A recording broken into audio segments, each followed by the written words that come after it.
Some names in history echo through time with power and pride. Khalid ibn al-Walid is one of those names. Born into the powerful Quraysh tribe of Mecca around 592 CE, Khalid was destined for greatness. Trained in the arts of war from a young age, he quickly became a formidable warrior. But today, we won't talk about his victories as a Muslim general. We'll journey into the lesser-known part of his life, before he embraced Islam, when he stood as one of the fiercest enemies of the Prophet Muhammad, a proud warrior of Quraysh. So, Khalid was born into the noble tribe of Quraysh, specifically the Banu Makhzum clan in Mecca. His father, al-Walid ibn al-Mughira, was a wealthy and influential leader. Khalid's mother, Lubaba, was known for her wisdom and strength.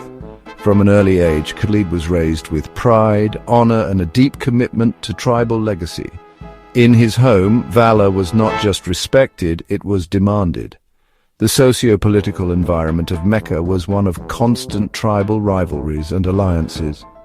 Khalid's upbringing was steeped in the traditions and expectations of his noble lineage, preparing him for a life of leadership and combat.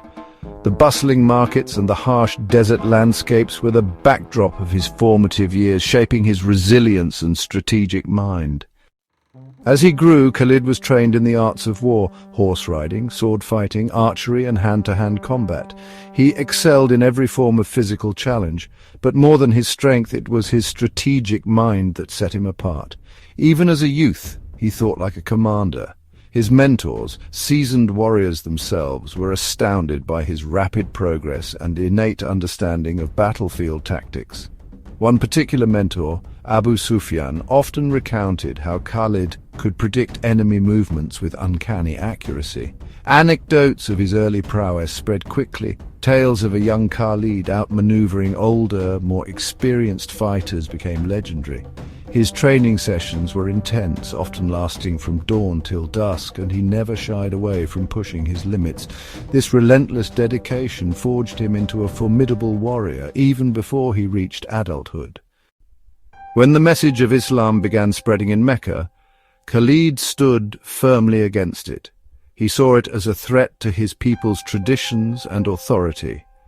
Like many elite Quraysh leaders, Khalid viewed Prophet Muhammad's message as a rebellion against the old order.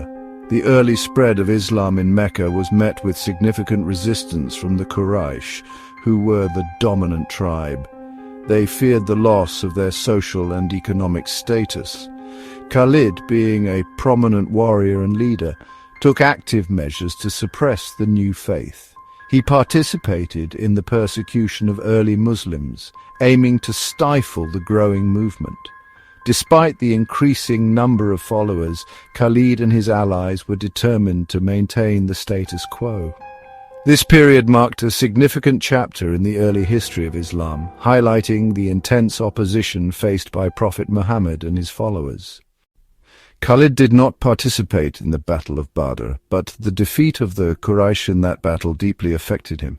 It wasn't just a military loss, it was a blow to pride. The Battle of Badr was a pivotal moment in Islamic history. The Muslims, though outnumbered, used strategic positioning and surprise tactics to their advantage. They intercepted a Quraysh caravan, forcing the Quraysh to engage in battle.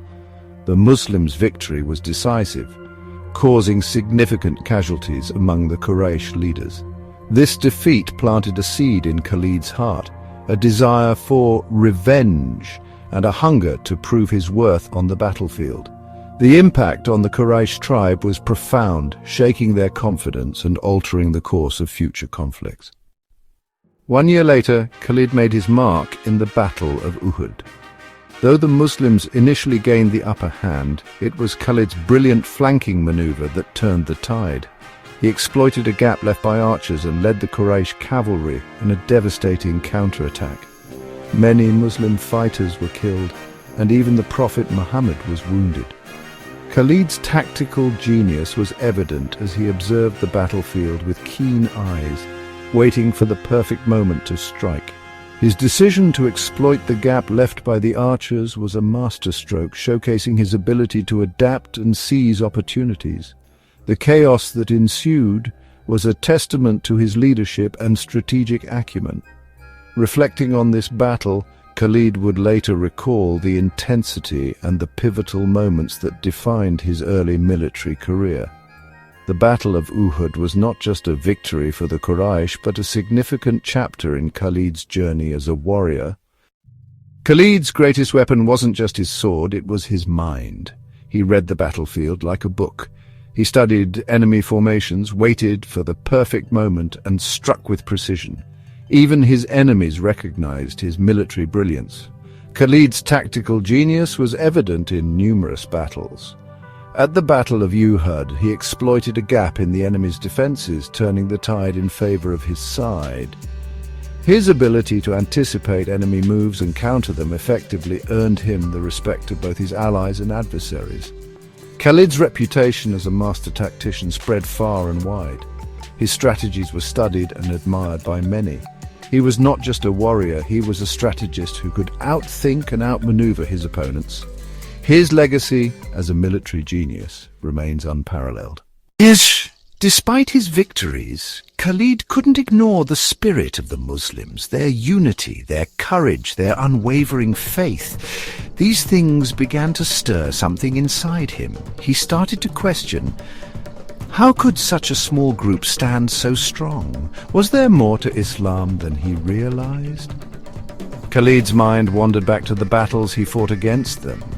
He remembered their resilience, their unyielding determination. It was unlike anything he had ever encountered. The more he thought about it, the more he felt a growing sense of doubt about his own path. Could it be that he was fighting against something greater than he understood? These thoughts kept him awake at night, pondering the true essence of Islam and the strength it gave its followers. A warrior who once fought without doubt now faced a new kind of battle within his own heart. Khalid ibn al-Walid, known for his unmatched prowess on the battlefield, began to feel that strength wasn't just in power or numbers, but in truth. The more he observed Islam, the more he saw it wasn't weakness, it was purpose. He watched the Muslims, their unwavering faith, their unity in prayer, and their resilience in the face of adversity. These observations stirred something deep within him. He saw that their strength came from a place of conviction and inner peace, something he had never experienced. Khalid's heart was torn between his loyalty to the old ways and the undeniable truth he saw in the new faith. This inner conflict marked the beginning of a profound transformation, one that would change the course of his life forever. Khalid ibn al-Walid, the sword of Quraysh, was on the edge of transformation. Though he hadn't yet embraced Islam, the path was forming in his heart. His journey had been one of valor and strategy, a testament to his unmatched prowess on the battlefield. But within him, a new battle was brewing, one of faith and conviction. Soon, the man who once stood against Islam would become its sharpest blade, a defender of the faith he once opposed. His story of conversion and the impact he would have on the Islamic world is a tale of destiny and divine guidance, but that is a story for another day.